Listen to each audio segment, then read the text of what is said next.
RFI et France 24 présentent Mardi politique.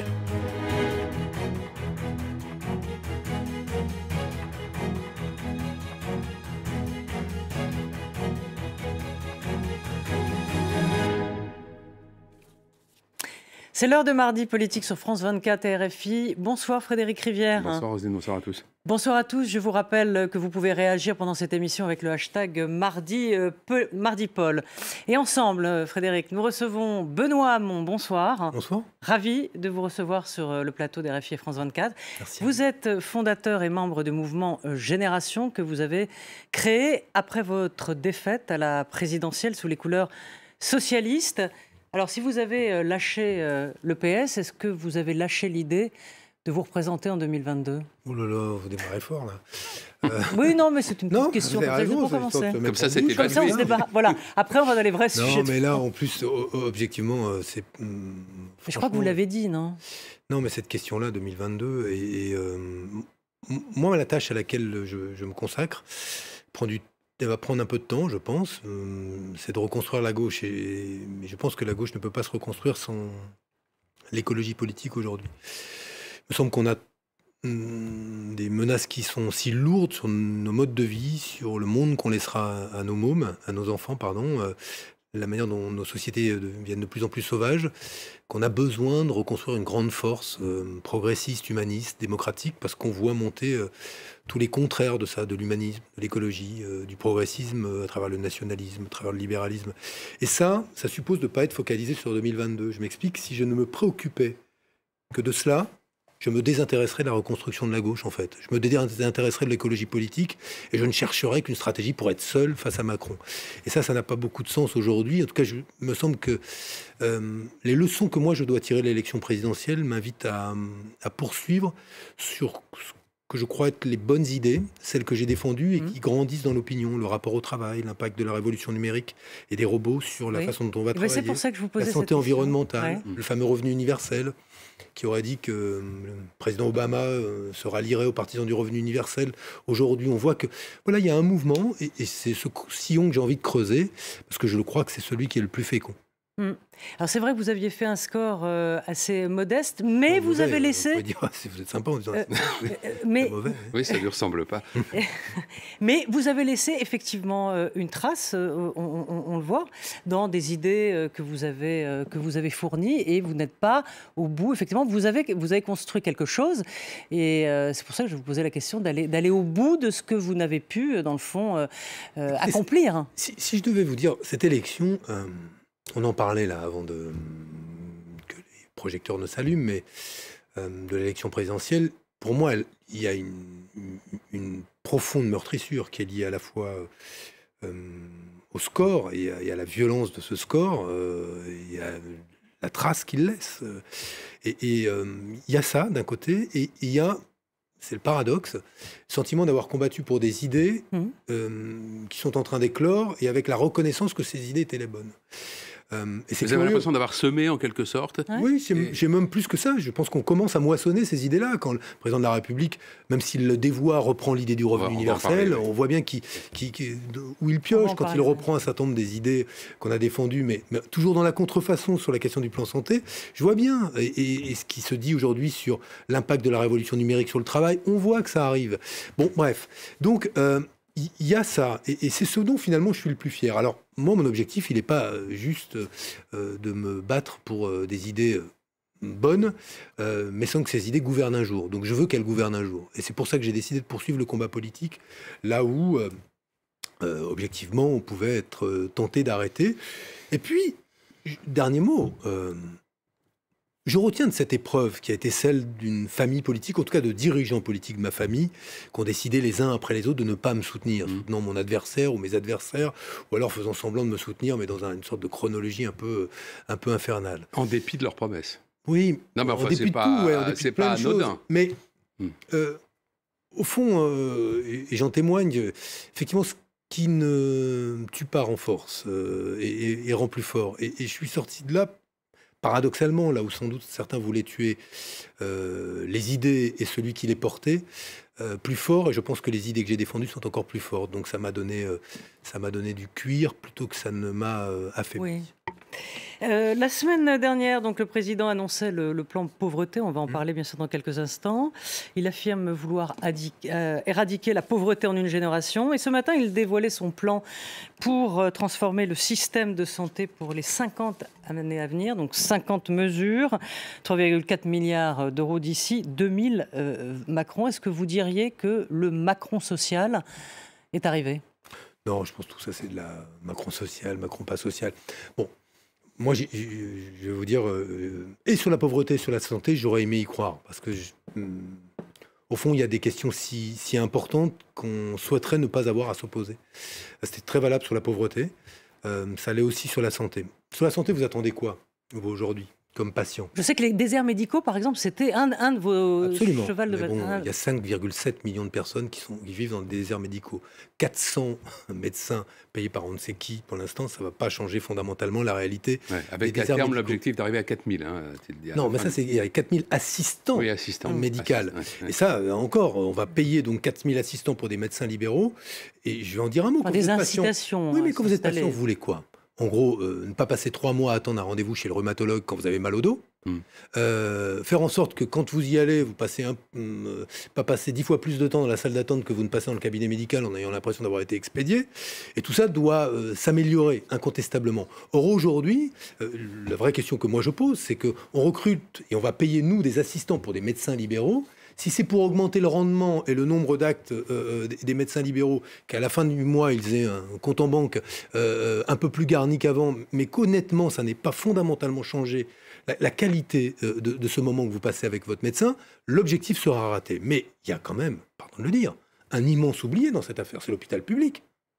L'hôpital public. D'un côté, le gouvernement, toujours le en même temps, programme 1,2 milliard de réduction de la masse salariale d'ici la fin du quinquennat.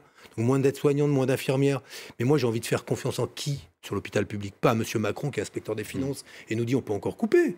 C'est aux infirmières, aux médecins, aux aides-soignantes, au personnel administratif qui disent ça ne tient plus. Il est prévu de réduire considérablement la proportion des facturations à l'acte qui ont été très décriées. Dans 2 domaines, le diabète et les affections rénales. Très bien, mais moi je suis pour que s'il n'y a plus de tarification à l'activité dans ce domaine-là, parce qu'à l'évidence, il faut plus de rémunération forfaitaire, prendre en compte le fait que quand on est atteint de maladie où on revient régulièrement, si vous facturez à l'acte, effectivement, c'est un modèle qui est un modèle qui est très coûteux. Mais objectivement, aujourd'hui, moi ce que j'attendais, c'est qu'il y ait la réponse à ce que demandent toutes les personnels soignants dans tous les hôpitaux de France. Arrêtez de fermer des lits, arrêtez de supprimer des personnels, parce qu'un des lieux où il y a le plus de burn-out, c'est-à-dire de mal-être au travail, c'est justement l'hôpital public. Et allez-vous me dire, est-ce qu'il y a eu un mot de la part du président de la République sur 2 grandes réalités des questions de santé dans ce pays? La santé au travail, pas un mot. Or aujourd'hui, le nombre de personnes qui tombent malades à cause de burn-out, de pathologies psychiques, de troubles musculo-squelettiques, rien, pas un mot. Malade à cause du travail, et la santé environnementale, c'est-à-dire qu'on devient malade aujourd'hui, non pas à cause d'infections, ça c'était le cas de nos grands-parents, c'est pour ça qu'il a fallu des vaccins, mais à cause de facteurs liés à l'alimentation, à l'environnement, au cadre de vie, ce qu'on appelle les maladies chroniques. Et bien là encore, effectivement, c'est un peu compliqué, quand d'un côté on autorise le glyphosate, de parler de santé environnementale. On ne l'interdit pas assez vite, c'est ce que vous voulez dire. Mais ça veut dire qu'on tue.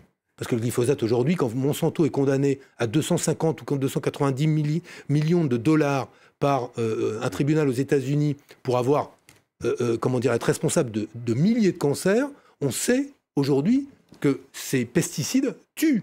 Ils tuent dès le plus jeune âge. Ils tuent le paysan, ils tuent l'ouvrier. Je suis pas un défenseur du glyphosate. Non, mais voilà. Mais donc oui, mais continuer à autoriser le glyphosate et refuser de lui substituer les possibilités qui existent et notre recherche est capable de le faire. Continuer à autoriser le glyphosate, ça n'est pas tout à fait le scénario.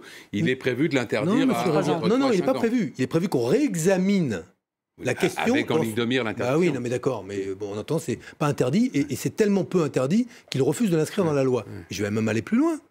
Il y a des parlementaires de gauche comme de droite, même La République En Marche, qui ont proposé qu'on interdise, là, purement et simplement, la pulvérisation de pesticides dans un rayon de 200 mètres autour de zones résidentielles, d'écoles, etc. Est-ce que le gouvernement l'a fait? Non, il l'a refusé. Donc oui, effectivement, on ne peut pas d'un côté faire la politique des lobbies et parler de santé environnementale. En conséquence de quoi? Moi, je veux dire, quand on imagine demain des pôles de médecins généralistes adossés à l'hôpital public, c'était dans mon programme, j'y suis favorable. Bon, c'est pas très clair sur comment on financera. Et puis surtout, on sent bien que c'est quand même toujours les ciseaux. Mais bon, ça, je peux dire, ok, il y a une bonne direction, mais rien sur l'hôpital public, rien sur la santé mentale et la crise de la psychiatrie française. Vous n'avez pas un hôpital psychiatrique qui n'est pas aujourd'hui en mouvement social. Bon, oui, il y a d'énormes vides dans ce plan. C'est très ronflant, comme d'habitude avec Emmanuel Macron. Mais pour l'instant, il dit prendre soin de chacun. On a remarqué qu'il prenait soin de certains, mais pas de tous, quand même, notamment en matière de politique fiscale. Alors, le plan pauvreté, c'était la semaine dernière, il l'a annoncé. Il veut s'attaquer à ce fléau, l'un des plus grands fléaux, on va dire, cette pauvreté. Il veut l'éradiquer en une génération et proposer un revenu universel d'activité. Donc, le revenu universel, bien sûr, c'était la mesure phare de votre campagne présidentielle, mais le vôtre n'était assorti d'aucune condition. Alors, beaucoup d'organisations, comme ATD Quart Monde, la Croix-Rouge, ont applaudi, ont salué ce plan, pas vous. Et je voudrais vous faire réécouter la vidéo que vous avez postée, dans laquelle vous allez voir, vous dites dans un premier temps, il est venu me piquer mon idée, et la suite, c'est pas bien du tout. Donc on l'écoute. Et soudain, nous avons tendu l'oreille. Le président de la République venait de parler de revenu universel. Satisfaction dans nos rangs, le président de la République vient chercher dans mon programme des élections présidentielles la référence pour lutter contre la pauvreté. Il reconnaît que ce débat qui faisait ricaner hier est désormais un débat central. Il faudra un jour qu'il y ait un revenu universel. Évidemment, l'espoir est retombé. Pourquoi ? Parce qu'en réalité, le président de la République se révèle être un faussaire, un spécialiste de la contrefaçon. Il prend le revenu universel, rebaptise le RSA et nous propose quoi ? Demain, un RSA que les pauvres pourront obtenir s'ils le demandent, à condition qu'ils acceptent de surcroît une contrepartie, une activité ou une formation. Voilà, Benoît, pourquoi vous dites il m'a piqué mon idée, après vous dites c'est nul ? Mais parce que le président de la République, il ne sort pas revenu universel comme ça, là où il sait que le revenu qu'il propose n'est pas universel déjà, puisqu'il est conditionné, donc vous n'en bénéficierez pas tous, et puis surtout, donc il faudra accepter une activité, il faudra que ce soit sous condition de revenu, bon bref. Donc, le vôtre aussi était sous condition de revenu. Non, la proposition que je fais de revenu universel, c'est que tout le monde en bénéficie. Après, il y a la question de la montée en puissance du revenu universel, des étapes pour y arriver. Comme la sécurité sociale. La sécurité sociale, elle ne s'est pas faite en un jour. On l'a créée, mais le niveau de protection sociale dont on jouit, il a fallu 70 ans quasiment pour qu'on en arrive à une protection, si elle n'est pas totalement démantelée par les gouvernements libéraux, qui aujourd'hui nous assure des aléas de la vie. Ce que je veux dire, c'est que pareil pour le revenu universel, la montée en puissance sera progressive, mais là aujourd'hui, ce dont on parle, pour être plus clair et oublier le débat sur le revenu universel, parce qu'en fait, il n'en fait pas un de revenu universel. Quel est ce qu'a raté ce gouvernement à l'occasion du plan pauvreté ? Toutes les associations, pour le coup, de lutte contre la pauvreté, vous disent la chose suivante. Aujourd'hui, il y a un tiers des personnes pauvres qui n'ont pas de RSA parce qu'elles ne le demandent pas. Pour plein de raisons, la bureaucratie, la lassitude, etc., tout ce qu'on veut. Un tiers. Il aurait suffi de rendre automatique le versement de cette mesure. Oui, mais ça fait faire des économies de pas... Ça fait effectivement faire 5 milliards d'euros d'économies à l'État, qui, parce qu'il introduit le principe d'une demande, il faut que je demande l'allocation pour en jouir, et bien on sait qu'on fera 5 milliards d'économies. Il fallait faire l'automaticité, il ne l'a pas faite. Et il y rajoute quelque chose de plus. Il dit désormais, c'est sa conception, qu'il faudrait qu'il y ait une contrepartie. En clair, le minimum que l'on doit aux individus, on le leur versera à condition qu'ils acceptent des devoirs et des contreparties en échange. Y a-t-il eu un début de contrepartie à la baisse de l'ISF ? Aucune. Y a-t-il eu un début de contrepartie au cadeau aux riches ? Aucune. Et pour celui qui va avoir 600 € par mois, on va exiger de lui des contreparties. Écoutez, dans un pays qui crée pas ou peu d'emplois, qui crée pas ou peu d'activités, conditionner le bénéfice des minima sociaux au fait d'accepter un emploi, une formation ou une activité, ça n'a pas de sens. Et c'est là où moi je diffère et je diverge fondamentalement, philosophiquement avec le président de la République dans sa conception de la lutte contre la pauvreté. Je pense que le droit à la dignité, il n'est conditionné à rien. On a le droit, dès lors que l'on est en France, à la dignité, au minimum pour vivre. C'est d'ailleurs inscrit dans la Déclaration universelle des droits de l'homme, article 25. Benoît Hamon, François Hollande était le président qui n'aimait pas les riches.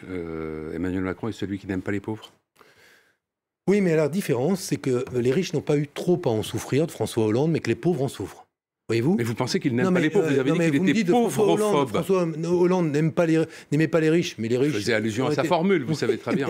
Mais ils ont été sans doute très ingrats, d'ailleurs, vis-à-vis de lui, mais ils n'ont pas eu à en souffrir. Aujourd'hui, oui, il y a les dernières... Je le redis, un président de la République ne devrait pas parler de la manière dont il parle aux gens plus modestes. À l'horticulteur. Oui, mais qu'est-ce que c'est que cette histoire? Je suis un jeune horticulteur, j'ai en face de moi le président de la République qui, devant toutes les télés, parce que vous croyez qu'il ne sait pas que les télés sont là, Qu'est-ce qu'il aurait dû si moi je traversais la rue, j'aurais trouvé du boulot. C'est donc ce qui laisse entendre que ce jeune homme ne fait pas assez d'efforts, qu'il doit abandonner la formation qui a été la sienne, probablement une passion pour faire de l'horticulture. Bref, mais pour aller faire la plonge en face. Mais qu'est-ce que c'est que ce monde qui nous propose? C'est quoi cette France? Est-ce qu'aujourd'hui, 5e puissance économique au monde, on n'a rien d'autre à proposer à notre jeunesse que le fait d'aller traverser la rue pour aller accepter un job de plongeur, et que si tu ne l'acceptes pas, c'est que sans doute tu ne veux pas. Au nom de cette idée, quand on veut, on peut. Pardon de le dire. Il y en a qui peuvent beaucoup plus que d'autres, et notamment ceux qui sont bien nés comme Emmanuel Macron. Mais vous avez raison de dire que tout vous sépare philosophiquement, parce que dans le fond, sur le revenu universel que lui propose, il considère que on aide les plus pauvres, mais par conséquent, il ne faut pas les enfermer dans une situation où il se contenterait d'avoir un revenu universel et de ne plus faire le retour vers... Non mais... Voilà, mais c'est ça son argument, comme si les gens voulaient rester dans la pauvreté. Mais interroger les personnes, personne n'a envie de rester à quelques équipes. Oui, mais c'est ça sa philosophie. C'est au fond, les pauvres seraient paresseux. Et si vous leur donnez un peu plus d'argent, pas dit qu'ils en fassent pas mauvais usage. Mais il n'y a pas plus responsable que quelqu'un qui a peu, parce que chaque euro compte.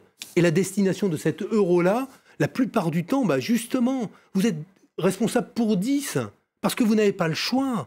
Parce que le soir, vous ne savez peut-être pas où vous allez dormir, donc vous croyez qu'on gaspille l'argent. C'est là où il y a quelque chose de condescendant profondément. Et finalement, l'idée que lui saurait mieux que tous ces pauvres ce qui est bon pour eux. Ben non. Pourquoi est-ce qu'il vous réclame 100 euros de plus, ou 200 euros, ou 300 euros? Parce qu'on n'a pas assez avec 600. Et qu'on sait très bien ce qu'on en ferait de ces 300 euros de plus. C'est pour ça que, moi, dans l'idée que j'avais du revenu universel, parlons de la pauvreté, là où elle existe chez ceux qui n'ont pas de travail. Vous savez combien il y a de travailleurs pauvres? Ils sont de plus en plus nombreux. Et même quand on n'est pas pauvre, c'est-à-dire en dessous du seuil de pauvreté, on peut avoir une pauvre vie au sens où elle est difficile, compliquée. Pourquoi? Parce qu'on n'est pas autonome, on ne choisit rien. Vous avez un salaire de... à l'hôpital public, il n'en parle pas, ça, le président de la République. Vous savez ce que c'est le salaire d'entrée en carrière pour une aide-soignante? 1 250 euros. En fin de carrière, 1 600 euros. Il n'y a pas 1 euro de plus pour ces gens-là, pour Emmanuel Macron. Pourtant, quiconque est passé par l'hôpital public vous louera le travail de ces gens-là. Le fait que la performance qu'on exige d'eux, c'est parfois de passer du temps avec vous et de vous apporter cette dignité qui est si précieuse au moment d'essayer de se battre contre la maladie. Eh bien, à tous ces gens-là, que changerait le revenu universel s'il complétait un salaire? Ça vous donne de l'autonomie, du pouvoir de maîtriser votre vie. Qu'est-ce qui inquiète justement ces élites qui ont choisi Emmanuel Macron? Je pense qu'au fond, ce n'est pas l'idée de donner du pouvoir d'achat aux plus pauvres, ou aux travailleurs pauvres, ou aux travailleurs modestes, comme je le désirais à travers le revenu universel. C'est que ça leur redonne du pouvoir tout court, une capacité à négocier parce qu'ils ne dépendraient plus seulement, pour nourrir leurs enfants ou pour vivre eux-mêmes, d'un salaire de misère. C'est ça que moi je veux changer. Et allez me dire que j'ai tort quand la révolution numérique, rapport après rapport, montre qu'on est en train de remplacer le travail des hommes par, et moi je m'en réjouis, à condition que ça améliore notre vie à tous. Mais oui, par des robots. Taxer les robots? Très concrètement, plutôt que de monter la CSG des retraités, pourquoi est-ce qu'on ne met pas en place une taxe sur la richesse créée par des robots quand ils se substituent aux hommes? Ça veut dire qu'on taxe les entreprises, alors? C'était une de vos propositions de campagne. Bill Gates, c'est quand même pas un dangereux marxiste, trotskiste. Il a beaucoup d'argent. Non mais d'accord, mais lui, il le propose. La Corée du Sud, pays le plus robotisé, le fait. Mais c'est ça qui est fascinant chez les élites françaises, une partie de celles qui portent Emmanuel Macron au pouvoir et qui aujourd'hui sont bien payées en retour, abondamment, c'est cette ignorance du long terme. Sauf que moi, ce qui m'intéresse, c'est la vie de mes enfants, pas le portefeuille à 1 ou 2 ans de ces gens-là. Voilà. C'est parfait, le voilà qui conclut la première partie de cette émission. On va marquer une petite pause, le temps de faire un point sur l'actualité. On se retrouve tout de suite, Benoît Hamon. Merci.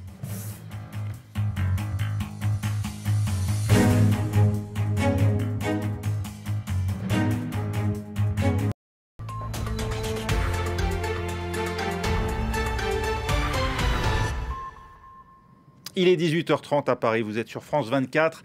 La crise entre Russes et Israéliens semble se dégonfler. Vladimir Poutine a pris la parole cet après-midi. Il met sur le compte de circonstances accidentelles le crash d'un Ilyushin hier en Syrie. L'avion russe et ses 15 passagers, victimes collatérales de la défense syrienne. Elle cherchait d'après Moscou à intercepter en fait des missiles israéliens. Laure Manin. C'est ce qu'on appelle un incident diplomatique. Dans la nuit de lundi à mardi, un Ilyushin transportant 15 militaires russes est abattu dans la région de Latakia en Syrie. Après plusieurs heures de confusion, il apparaît que c'est le régime syrien qui est involontairement à l'origine du crash. Et pourtant, ce n'est pas Damas que Moscou incrimine, mais Israël. Du fait des actes irresponsables de l'armée israélienne, 15 militaires russes ont trouvé la mort. Ce n'est absolument pas conforme à l'esprit du partenariat russo-israélien.